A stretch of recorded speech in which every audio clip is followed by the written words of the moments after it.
diremos, cuando sale o al principio que encima del agua se hace como una gran claridad de luz, después ver cómo el agua empieza a hacer como burbujas y va saliendo, parece, yo todo el luz, no, yo materialmente yo no puedo confirmar si es metálico o lo que es. ¿Cómo lo veis? Como una bola luminosa. Sí, com una bola luminosa. Vale, llavors, una bola luminosa que apareix de la mà, que fa burbujas, i llavors un altre testimoni de que sortia cap amunt, això és que ho hem vist de més a prop, sortia cap amunt i pum, desapareixia.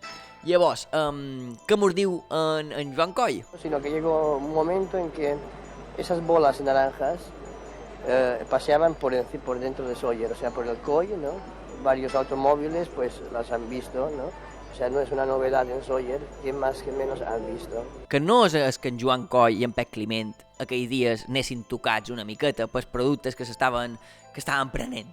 Que això no entrarem aquí perquè no ens interessa. Que podria ser i estar en el seu dret.